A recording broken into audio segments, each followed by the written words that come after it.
L'autre. Le fait se produisit en février 1969, au nord de Boston, à Cambridge. Je ne l'ai pas relaté aussitôt car ma première intention avait été de l'oublier, pour ne pas perdre la raison. Aujourd'hui, en 1972, je pense que si je le relate, on le prendra pour un conte, et qu'avec le temps, peut-être, il le deviendra pour moi.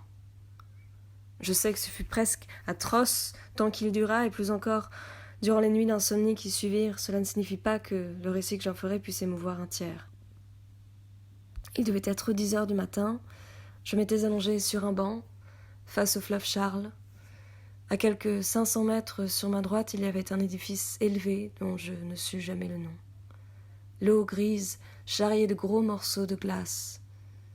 Inévitablement, le fleuve me fit penser au temps, l'image millénaire d'Héraclite. J'avais bien dormi. La veille, mon cours de l'après-midi était parvenu, je crois, à intéresser mes élèves. Alentour, il n'y avait pas âme qui vive. J'ai soudain l'impression, ce qui, d'après les psychologues, correspond à un état de fatigue, d'avoir déjà vécu ce moment. À l'autre extrémité de mon banc, quelqu'un s'était assis.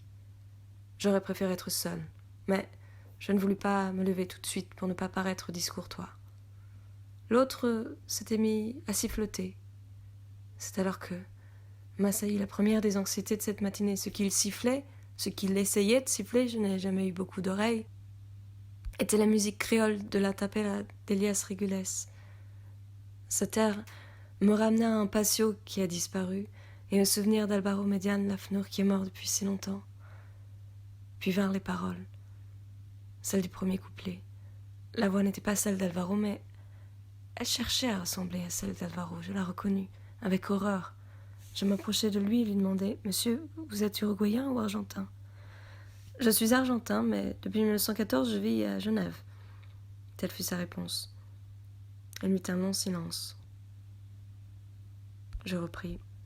« Au numéro 17 de la rue Malagno, en face de l'église russe ?» Il me répondit que oui. « En ce cas, lui dis-je résolument, vous vous appelez Jorge Luis Borges. Moi aussi, je suis Jorge Luis Borges. Nous sommes en 1969 et dans la ville de Cambridge. »« Non, » me répondit-il avec ma propre voix un peu lointaine. Au bout d'un moment, il insulta. « Non, moi je suis à Genève, sur un banc, à quelques pas du Rhône.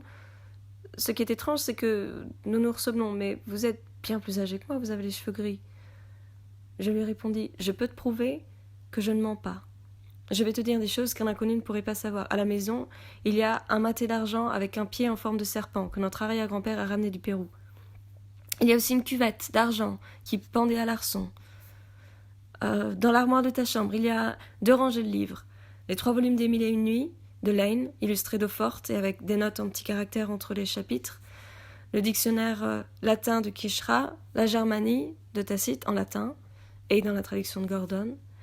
À Don Quichotte de chez Garnier, les Tablas de Sangre de Ribera Indarte avec une dédicace de l'auteur, le Sartus Resartus de Carlyle, une biographie d'Amiel et, caché derrière les autres, un livre broché sur les mœurs sexuelles des peuples balkaniques. Je n'ai pas oublié non plus une fin d'après-midi dans un premier étage de la place du bourg. Du four, corrigea-t-il. Parfaitement, du four. Cela te suffit ? Non, répondit-il, ces preuves ne prouvent rien. Si je suis en train de vous rêver, il est naturel que vous sachiez ce que je sais. Votre catalogue prolixe est tout à fait vain. L'objection était juste. Je lui répondis « Si cette matinée et cette rencontre sont des rêves, chacun de nous doit penser qu'il est le rêveur. Peut-être cesserons-nous de rêver, peut-être non. Entre-temps, nous sommes bien obligés d'accepter le rêve, tout comme nous avons accepté l'univers et comme nous acceptons le fait d'avoir été engendrés, de regarder avec les yeux, de respirer. Et si le rêve se prolongeait, dit-il avec anxiété. Pour me calmer, et me calmer moi-même, je feignis un aplomb qui assurément me faisait défaut. Je lui dis « Mon rêve a déjà duré 70 ans.